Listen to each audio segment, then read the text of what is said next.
Hello दोस्तों, आप सभी का स्वागत है आपके अपने चैनल बीके स्टडी पॉइंट में। आज हम बात करेंगे एनसीईआरटी सार संग्रह। एनसीईआरटी सार संग्रह की दो सेक्शन मैं शुरू किया हूँ। पॉलिटी और ज्योग्राफी की। पॉलिटी की 2 वीडियो अपलोड कर दी गई है और ये ज्योग्राफी के दूसरा नंबर वीडियो अपलोड की जाएगी। क्लास 1 और क्लास 2 के नाम से वीडियो अपलोड की जा रही है। अलग प्लेलिस्ट बना दी गई है। और आपको बता दूँ कि दृष्टि पब्लिकेशन की जो बीपीएससी की टेस्ट सीरीज आई है उसको भी अपलोड की जा रही है धीरे धीरे। और अभी मैं आपको बता दूँ कि इस चैनल पे बहुत सारे ऐसा नया नया काम की जाएगी। तो मैं बता दूं कि बीपीएससी की प्रीवियस ईयर 16 वर्षों का प्रश्न डालने का भी मैं प्रयास कर रहा हूं। और बहुत सारी चीज़ों को मैं डालने का प्रयास करूंगा। अगर आप लोग इस चैनल पर नए होंगे तो कृपया चैनल को सब्सक्राइब कर लीजिएगा, बेल आइकन को दबा दीजिएगा। कमेंट जरूर करिएगा कि हाँ, यह प्रयास आपको कैसा लग रहा है।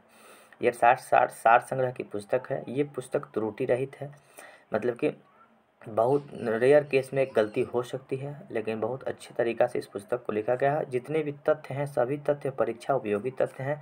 इनकी इतनी सीरीज़ की पुस्तकें आती हैं। मैं प्रयास करूंगा कि धीरे धीरे ये सार संग्रह ख़त्म होने के बाद और सब सीरीज़ की पुस्तकों लाऊं। ये आपको 8 नंबर का जो सीरीज़ आपको दिख रहा होगा, इस सीरीज़ का जो प्रश्न है, वस्तुनिष्ठ प्रश्न है, उसका मैं यहाँ पर सीरीज़ कराने का प्रयास करूँगा। अभी आगे हम लोग देखते हैं क्लास 2 के माध्यम से। आज हम अभी फिलहाल देख रहे हैं कि विभिन्न देशों के साथ भारत की अंतर्राष्ट्रीय सीमा की लंबाई, संबंध एवं राज्य एवं केंद्र शासित प्रदेश। तो ये सीक्वेंस आपसे कभी कभी पूछ लिया जाता है कि भारत के पड़ोसी देश कौन से हैं और सबसे ज़्यादा पड़ोसी देशों की सीमा में सबसे ज़्यादा सीमा किसके साथ लगा हुआ है। एक छोटा सा ट्रिक याद रखिएगा, मैंने यहाँ पे नीचे लिख दिया है 55 MBA, यानी कि 55 20 से बांग्लादेश, 6 से चीन, पाकिस्तान, नेपाल, म्यांमार, भूटान और अफगानिस्तान। यानी कि सबसे कम जो सीमा लगी हुई है अफगानिस्तान के साथ लगी हुई है और सबसे ज़्यादा जो सीमा लगी हुई है ये बांग्लादेश के साथ लगी हुई है। बांग्लादेश के साथ कौन सी सीमा है, तो रेड क्लिफ रेखा जो है बांग्लादेश और पाकिस्तान, भारत पाकिस्तान और बांग्लादेश के बीच की सीमा रेखा का सीमांकन करती है। चीन के साथ 3488 किलोमीटर की सीमा रेखा है, जो कि मैकमोहन रेखा से डिनोटेड किया जाता है। पाकिस्तान की जो सीमा रेखा है 3323 किलोमीटर है, जो कि रेड क्लिफ रेखा से डिनोटेड किया जाता है। और अफगानिस्तान की जो 106 किलोमीटर है, जो कि सबसे कम है। ठीक है, तो सबसे कम वाला याद रखिए और सबसे ज़्यादा वाला याद रखिए। तो सबसे ज़्यादा बांग्लादेश की सीमा लगती है और अफगानिस्तान की सीमा 106 किलोमीटर, जो कि डूरंड रेखा के साथ लगती है। अफगानिस्तान के साथ मेरा अपना एक लद्दाख, जो कि अब यूटी हो चुका है, वही लगता है। बांग्लादेश के साथ पश्चिम बंगाल, मेघालय, मिजोरम और त्रिपुरा लगता है। चीन के साथ भारत के लद्दाख, हिमाचल प्रदेश, उत्तराखंड, सिक्किम और अरुणाचल प्रदेश की सीमाएं साझा होती है। पाकिस्तान के साथ गुजरात, राजस्थान, पश्चिम बंगाल, जम्मू कश्मीर और लद्दाख की सीमा लगती है। नेपाल के साथ अपना बिहार, उत्तर प्रदेश, पश्चिम बंगाल, सिक्किम और उत्तराखंड की सीमा लगती है। म्यांमार के साथ 4 राज्य की सीमा लगती है। अन्ना मम्मी नाम का ट्रिक याद रखिएगा। अन्ना, अ से अरुणाचल प्रदेश, नागालैंड, मिजोरम और मणिपुर। ठीक है, भूटान के साथ भी 4 राज्यों की सीमाएं लगती हैं, पश्चिम बंगाल, सिक्किम, अरुणाचल प्रदेश और असम। ये जो पीडीएफ मैं आप लोगों के साथ डिस्कस कर रहा हूँ, इसको टेलीग्राम चैनल पे डाल दूंगा। टेलीग्राम का लिंक डिस्क्रिप्शन बॉक्स में मिलेगी। फिर आपको मैं बता दूं कि 55 MBA याद रखिएगा, ये सीक्वेंस कभी कभी पूछ ली जाती है। ठीक है, फिर हम लोग आगे देख लेते हैं। ये मैकमोहन रेखा के बारे में बात कर रही है। मैकमोहन रेखा किसके बीच में है, तो भारत और चीन के बीच में है। अंग्रेजों के शासन के दौरान भारत व चीन के मध्य उत्तर पूर्व यानी कि नॉर्थ ईस्ट में यह सीमा रेखा 27 अप्रैल 1914 को निर्धारित की गई। कभी कभी ये प्रश्न पूछ लिया जाता है कि ये कब निर्धारित की गई थी, तो 1914 में। याद रखिएगा कि प्रथम विश्व युद्ध के समय में मैकमोहन रेखा लागू की गई थी। मैकमोहन रेखा मतलब भारत और चीन के बीच में बनाई गई थी, जिसे मैकमोहन रेखा कहा गया। इसका नामकरण सर हेनरी मैकमोहन के नाम पे किया गया। वर्ष 1914 में हुए शिमला समझौता में इसे दोनों देशों की सीमा रेखा के रूप में स्वीकार किया गया। शिमला समझौता हुआ था शिमला में, और 1914 में शिमला समझौता हुआ, और उसी समझौता के बाद सर हेनरी मैकमोहन के नाम पे ये मैकमोहन रेखा का नाम रखा गया। ठीक है, भारत और चीन के बीच की सीमांकन करता है, जो कि 1914 में रखा गया। रेड क्लिफ रेखा, जो कि हम लोग अभी पढ़ लिए। विभाजन के पश्चात, यानी कि जब भारत और पाकिस्तान का विभाजन हुआ, उसी विभाजन के पश्चात 17 अगस्त 1947, ये इंपॉर्टेंट इसलिए हो जाता है कि भारत और पाकिस्तान विभाजित हुआ है। तो ये डेट याद रखिएगा कि 15 अगस्त को देश आज़ाद हुआ, 14 अगस्त को पाकिस्तान, 15 अगस्त को अपना भारत, और 16 अगस्त बीच में गैप रहा, और 17 अगस्त 1947 को भारत और पाकिस्तान के बीच में रेड क्लिफ रेखा निर्धारित की गई। इस रेखा का निर्धारण बॉर्डर कमीशन के द्वारा किया गया। एक कमीशन बनाई गई थी जो कि सीमाओं का सीमांकन कर रही थी। इस कमीशन के अध्यक्ष सर सिरिल रेडक्लिफ थे। इन्हीं के नाम पे इस सीमा का नाम रेडक्लिफ रेखा रखा गया। रेडक्लिफ रेखा 1947 और मैकमोहन रेखा 1914। ठीक है, आगे बढ़ते हैं। ये बड़ा ही अच्छा प्रश्न है। काराकोरम श्रेणी को उच्च एशिया के रीढ़ बैकबोन ऑफ हाई एशिया के नाम से जाना जाता है। काराकोरम जो कि हिमालय की एक चोटी है और इसको क्या कहा जाता है, तो उच्च एशिया के रीढ़ के रूप में इसको जाना जाता है। अब ठीक है, भारत के बारे में थोड़ी सी, भारत की स्थिति के बारे में थोड़ा सा समझ लेते हैं। अपना देश का नाम क्या है, भारत है। भारत का अन्य नाम क्या है, आर्यावर्त, जम्बूद्वीप, भारतवर्ष, हिंदुस्तान और इंडिया। देखिए, आप पंडित जी जब पूजा कराते हैं तो उस समय 2-3 वर्ड का प्रयोग करते हैं, आर्यावर्ते, भारतखंडे, जम्बूद्वीपे। ये सभी जो भारत का ही एक नाम है। ठीक है, राजधानी कहाँ पे है, नई दिल्ली में। भारत कहाँ स्थित है पूरे ग्लोब पे, तो उत्तरी गोलार्ध में अवस्थित है। ठीक है, यानी कि नॉर्थ गोलार्ध में अवस्थित है। अक्षांशीय विस्तार, तो अक्षांश किसको बोला जाता है, देखिए मैं थोड़ा सा आपको यहाँ पे मैप बना दूँ।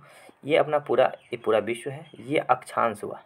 ये जो जो पूरा ईस्ट से वेस्ट की ओर खींची जाती है वो अक्षांश होता है, और देशांतर रेखा ये उत्तर से दक्षिण की रेखा खींची जाने वाली उसको देशांतर कहा जाता है। ठीक है, अब आगे बढ़ते हैं। ज्यामितीय तो अक्षांशीय विस्तार कितना है, 8 डिग्री उत्तरी अक्षांश से 37 डिग्री उत्तरी अक्षांश।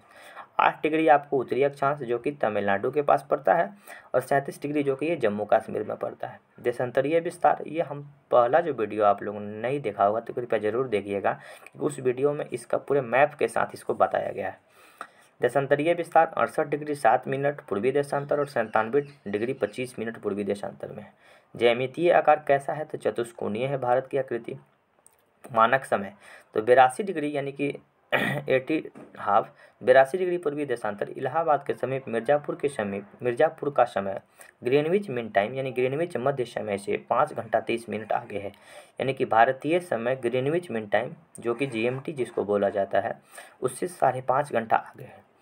जो अपना जो मानक समय रेखा है वो किन किन राज्यों से होकर गुजरती है, अभी आपको बिहार दरोगा में पूछा गया था। तो 5 राज्यों से होकर गुजरती है, उत्तर प्रदेश, मध्य प्रदेश, छत्तीसगढ़, उड़ीसा और आंध्र प्रदेश। ये 5 राज्यों से होकर मानक समय रेखा गुजरती है। जैसे कर्क रेखा 8 राज्यों से होकर गुजरती है, उसी तरह से ये मानक समय रेखा 5 राज्यों से होकर गुजरती है, उत्तर प्रदेश, मध्य प्रदेश, छत्तीसगढ़, उड़ीसा और आंध्र प्रदेश। भौगोलिक विस्तार, तो भौगोलिक विस्तार के रूप में हम लोग जानते हैं कि भारत में उत्तर से दक्षिण की जो लंबाई है यह 3214 किलोमीटर है, और पूरब से पश्चिम की लंबाई 2933 किलोमीटर है। स्थलीय सीमा की लंबाई तब 15,106.7 किलोमीटर है, और जलीय सीमा की लंबाई कितनी है, तो 7516.6 किलोमीटर है। ठीक है, आपको यहाँ बता दें प्रादेशिक जलीय सीमा यानी कि समुद्री तट से 12 समुद्री मील। एक समुद्री मील का मतलब क्या होता है, 1.8 किलोमीटर। एक मील का मतलब होता है 1.6 किलोमीटर, और एक समुद्री मील का मतलब होता है 1.8 किलोमीटर यानी कि 1800 मीटर। तो 12 समुद्री मील तक अपना जो पूरी तरह से संसाधन पर अधिकार होता है उसको प्रादेशिक जल सीमा कहा जाता है। संलग्न क्षेत्र यानी कि प्रादेशिक जल सीमा के आगे 24 समुद्री मील तक हम लोगों का संलग्न क्षेत्र होता है। वहाँ तक जितने भी सुरक्षा व्यवस्था वहाँ हम लोग करते हैं। अनन्य आर्थिक क्षेत्र यानी अनन्य आर्थिक क्षेत्र मतलब कि उस क्षेत्र पर हम लोगों का भी अधिकार होता है। अनन्य आर्थिक क्षेत्र को एक्सक्लूसिव इकोनॉमिक जोन कहा जाता है, जो कि संलग्न क्षेत्र से आगे 200 समुद्री मील तक होता है। ठीक है, जलवायु कैसी है भारत की, तो मानसूनी जलवायु है। भारत का क्षेत्रफल कितना है, तो 32,87,263 वर्ग किलोमीटर है।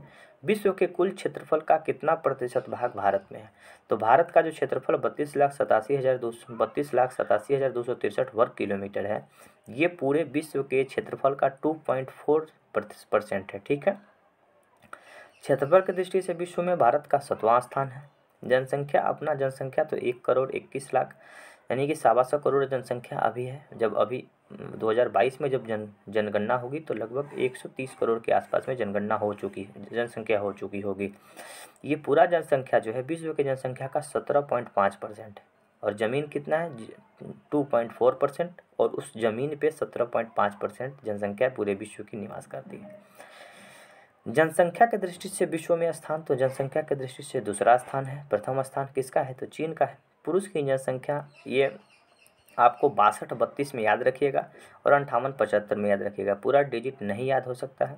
ठीक है, ऐसा प्रश्न बहुत कम पूछा जाता है, 62 और 58 के रेशियो में याद रखिएगा।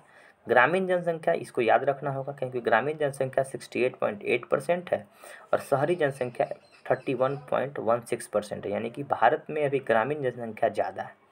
ठीक है। दशकीय जनसंख्या वृद्धि, तो दशकीय जनसंख्या वृद्धि का मतलब होता है कि 10 वर्षों में, जैसे मान लीजिए 2001 में जो जनगणना हुआ और फिर 2011 में जनगणना हुआ, उस जनगणना के बीच में कितना % की वृद्धि हुई, उसी वृद्धि को दशकीय जनसंख्या वृद्धि दर कहा जाता है। तो 2001 से 2011 के बीच में 17.64% वृद्धि हुई है। लिंगानुपात, तो लिंगानुपात का मतलब क्या होता है कि प्रति 1000 पुरुष पे कितनी महिलाएं हैं, उसको लिंगानुपात कहा जाता है। 943 प्रति 1000 पुरुष पे लिंगानुपात है। शिशु लिंगानुपात, तो शिशु लिंगानुपात, शिशु जैसे जन्म लिया उसी का लिंगानुपात नहीं, 0 से 6 वर्ष तक के 6 वर्ष तक के बच्चे के बाद जितनी शिशु की संख्या है वो शिशु लिंगानुपात के अंतर्गत रखा जाता है। तो 918 प्रति 1000 पुरुष पे, यानी कि 1000 पुरुष पे 918 शिशु लिंगानुपात है। जनसंख्या घनत्व, तो जनसंख्या घनत्व का मतलब होता है कि 1 वर्ग किलोमीटर में कितने लोग निवास करते हैं। इसका अंदाज़ा कैसे लगाएंगे, तो भारत का पूरा क्षेत्रफल और पूरी जनसंख्या से जब भाग देंगे तो ये हम लोगों का जनसंख्या घनत्व निकल जाता है। तो 382 व्यक्ति प्रति वर्ग किलोमीटर आपका है। वहीं पे देखें तो बिहार का जो जनसंख्या घनत्व है 1106 व्यक्ति प्रति वर्ग किलोमीटर है, जो कि सबसे ज़्यादा है। कुल साक्षरता दर कितना है, तो 74.04%। पुरुषों की साक्षरता दर ये पूरी तरह से पूरा है, कॉमन है। ठीक है, कॉमन में 74.04 और पुरुषों की साक्षरता 82.14 यानी कि 82.14% और महिलाओं का साक्षरता दर 65% है। अनुसूचित जाति की संख्या, तो अनुसूचित जाति यानी कि SC की संख्या 16.6% है। ठीक है, परसेंटेज में ही याद रख सकते हैं। अनुसूचित जनजाति की संख्या यानी ST की जनसंख्या 8.6% है। राज्यों की संख्या कितनी है, तो 28 है और केंद्र शासित प्रदेश की संख्या कितनी है, 8 है। 28 राज्य और 8 केंद्र शासित प्रदेश है। ठीक है, यहाँ पे देख सकते हैं कि पर्वतीय क्षेत्रों का विस्तार कितने % भारत के कितने % क्षेत्रफल में पर्वत है, 10.7%। पहाड़ी क्षेत्र 18% पे है। पठारी क्षेत्र 27% पे है। मैदानी क्षेत्र यानी कि 43%, यानी कि सबसे ज़्यादा भाग पे मैदान है। ठीक है, आगे बढ़ते हैं। कर्क रेखा 8 राज्यों से होकर गुजरती है। एक छोटा सा ट्रिक याद रख सकते हैं, मित्र पर गमछा जार। ये ट्रिक अपने कॉपी पे लिखिएगा, अगर नहीं पता होगा आप लोगों को, उसमें तो बहुत संभवतः सभी लोगों को ये पता होती है। गुजरात, राजस्थान, मध्य प्रदेश, छत्तीसगढ़, झारखंड, पश्चिम बंगाल, त्रिपुरा और मिजोरम। मानक समय रेखा 5 राज्यों से गुजरती है, जो कि मैंने पहले बता दिया था, उत्तर प्रदेश, मध्य प्रदेश, छत्तीसगढ़, उड़ीसा और आंध्र प्रदेश। अंतर्राष्ट्रीय सीमा से संलग्न राज्य एवं केंद्र शासित प्रदेश, यानी कि कितने ऐसे भारत के राज्य और केंद्र शासित प्रदेश है जो कि अंतर्राष्ट्रीय सीमा यानी कि अलग अलग देशों से लगे हुए हैं, तो 18 प्रदेश हैं। तेल शोधन कारखाना यानी कि तेल रिफाइनरी केंद्र कितनी है भारत में, 23 है। राज्य मार्गों की संख्या कितनी है, तो 599 यानी कि 599 NH है। बड़े बंदरगाहों की संख्या कितनी है, 13 है। राष्ट्रीय पशु कौन सा है, बाघ है, जिसका बाघ का वैज्ञानिक नाम क्या है, तो पैंथेरा टाइग्रिस है। विरासत पशु तो हाथी को माना जाता है। राष्ट्रीय पक्षी मोर, तो मोर का जो वैज्ञानिक नाम है पोबो क्रिस्टेसस है। राष्ट्रीय वृक्ष बरगद, बरगद का वैज्ञानिक नाम फाइकस बेनालिसिस है। राष्ट्रीय पुष्प कमल, तो कमल का वैज्ञानिक नाम नीलम्बो न्यूसिफेरा। तो याद कैसे रखेंगे, तो नील कमल, नील यहाँ पे मैंने टिक कर दिया है और यहाँ पे कमल, तो नील कमल याद रखिएगा, नीलम्बो न्यूसिफेरा, जो कि राष्ट्रीय पुष्प का कमल का वैज्ञानिक नाम है। राष्ट्रीय चिन्ह अशोक स्तंभ, ये कहाँ से ली गई है, ये सारनाथ स्तंभ से ली गई है, जो कि महात्मा बुद्ध जहाँ पे सबसे पहले प्रवचन दिया थे। राष्ट्रीय गान, तो जनगण मन, जनगण मन के रचयिता कौन है, तो रविंद्रनाथ टैगोर। इसको कितने सेकंड में गा लिया जाता है, तो 52 सेकंड में। राष्ट्रीय गीत वंदे मातरम, जिसके रचयिता भाग्यम चटर्जी, कितने सेकंड में इसको गाना होता है, तो 65 सेकंड में।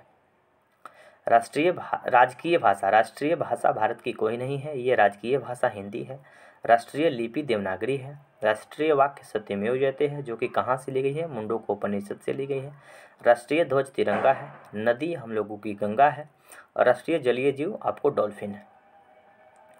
ठीक है, और ये लास्ट हम लोगों का क्वेश्चन इसमें से बन जाता है, बहुत अच्छा प्रश्न है। पुडुचेरी का भौगोलिक विस्तार तमिलनाडु के कराईकल, केरल माहे और आंध्र प्रदेश का यमन, यानी कि पुडुचेरी एक यूटी है, यूनियन टेरिटरी है, यानी संघ शासित प्रदेश है। उसका एक छोटा छोटा सा कॉलोनी अलग अलग 3 राज्यों में फैला हुआ है। ठीक है, तमिलनाडु का एक कराईकल जो कि पांडिचेरी का कॉलोनी है, छोटा सा बस्ती है। केरल का एक माहे नामक स्थान है जो कि पांडिचेरी की बस्ती है। आंध्र प्रदेश का यमन नाम का जो स्थान है वो भी पांडिचेरी की बस्ती है। तो 3 राज्यों में पांडिचेरी फैला हुआ है। तो मुझे विश्वास है कि ये छोटी सी वीडियो आपके लिए लाभदायक हुई होगी। अगर लाभदायक हुई होगी, अगर इसका फ़ायदा आपको मिला होगा, अगर मेरी बात आप समझ पाए होंगे तो कृपया चैनल को सब्सक्राइब कीजिएगा, बेल आइकन को दबाइएगा, कमेंट जरूर करिएगा कहीं ये छोटा सा प्रयास आपको कैसा लग रहा है। धन्यवाद, फिर मिलते हैं अगली वीडियो में।